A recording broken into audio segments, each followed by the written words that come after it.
Good evening, everybody. What a night, man. Had some wind out there, some smaller hail, and the Birmingham area got slammed. A lot of wind, a lot of trees down there. But fortunately, around here, this first alert weather day didn't have a lot of damage. We've had some isolated wind damage reports I've seen, but overall, could have been quite a bit worse. Let's go ahead and take a look at the forecast. We still have a chance of some rumbles of thunder overnight, but we're going to let this first alert weather day go after the 10 o'clock news tonight. And the next one is Wednesday, and we're going to focus on that. We've got a cool down coming Thursday, and then a colder weather pattern early next week. So again, a possible frost is coming in.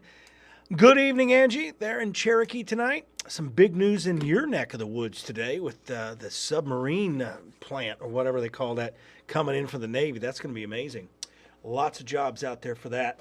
But we're talking about a possible frost Friday morning. Real nice Friday, Saturday. Most of Sunday looks good. It all depends on the timing of this cold front coming in Sunday night into Monday. Could bring another round of rain, of course, and then much colder air. Highs may only be in the upper 40s and low 50s Monday or Tuesday of next week, again, depending on when this front moves in. Overall, we've come to expect this from Mother Nature this time of year. Just when the kids are getting ready to go, the teachers are getting ready to go on spring break, lo and behold, it gets cold all over again. Here are the current temperatures. Not too bad. We're in the 60s out there tonight. It's muggy. Doubt we'll see a repeat of fog in the morning, but it wouldn't surprise me if some areas get a little patchy fog. Been watching this area of thunderstorms from Tupelo down to Tuscaloosa. Most of that is moving to the east, but there's still a possibility overnight we could see some showers, a rumble of thunder here and there, but nothing like what we've already had to deal with tonight. I do expect the next round to be pretty robust as we get into Wednesday because it has more push behind it with a stronger cold front. Good evening, Sandra and Beverly. It's a pretty good night. Overall, we really needed the rain. Believe it or not, the last couple of systems have been real good rain producers for us. You can see this MCS, it's complex of storms, very much similar to a summertime complex of storms coming through. And in its wake, of course, we've got a few breaks in the clouds, but overall, I think the clouds are going to linger into most of the day tomorrow. And then again, Wednesday looks mostly cloudy too. But we are going to get close to 80 tomorrow. And then again, Wednesday ahead of the thunderstorm. So here's our next weather maker. This is our next first alert weather day. Again, every first alert weather day is a little different out there. And what we're going to see here is an area showers and storms fire up along a cold front. I'm going to get in closer here with more high resolution guidance in just a second, but I kind of want to show you the broad scope, maybe in case you're traveling. This front coming in from the northwest.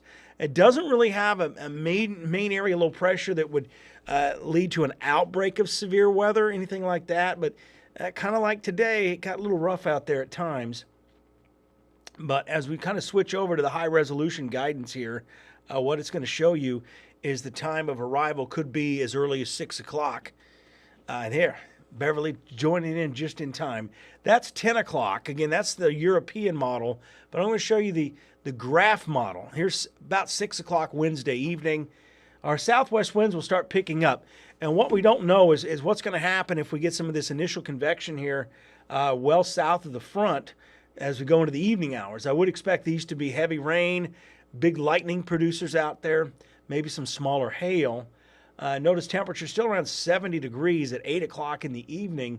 And here comes the main frontal boundary as we start to see temperatures dropping into the upper 50s and low 60s here as the wind shifts to the west around 9 o'clock out in the shoals. And then this continues to slowly move east as we go into the late night hours. So Wednesday will probably last a little longer into the late evening hours and should get out of here by midnight, 1 o'clock in the morning. So one of those nights where a meteorologist is going to be staying late, extra duty. And then as we get into Thursday morning, I don't like that, 40s. But it's just a part of the year, this time of year. 10-day forecast, 80 tomorrow, 82 Wednesday. And then again, that's all ahead of this frontal boundary coming in. I don't see a big tornado threat here. I don't see an outbreak of severe weather. Something similar to what we had tonight, very possible the way it looks. And then a high of only 58 Thursday, morning low 43, then 37 Friday morning. Might even see a touch of frost out there Friday morning if we clear out. Friday overall is going to be a nice day. We're going to warm up, very spring day. Going to wash some of that pollen out too. And then we get back into the mid 70s over the weekend. And then we watch Monday. Monday's high 55, 48 for the high Tuesday. Now, Tuesday morning, the high temperature is probably going to be, the low temperature, in fact, will be around 26. So it's going to get colder, and it usually does about spring break time. Appreciate you guys tuning in tonight. It's a Monday night. It's been an active weather day. It's been a first alert weather day, but again, we're letting that go after the 10 o'clock news tonight. Appreciate you guys tuning in.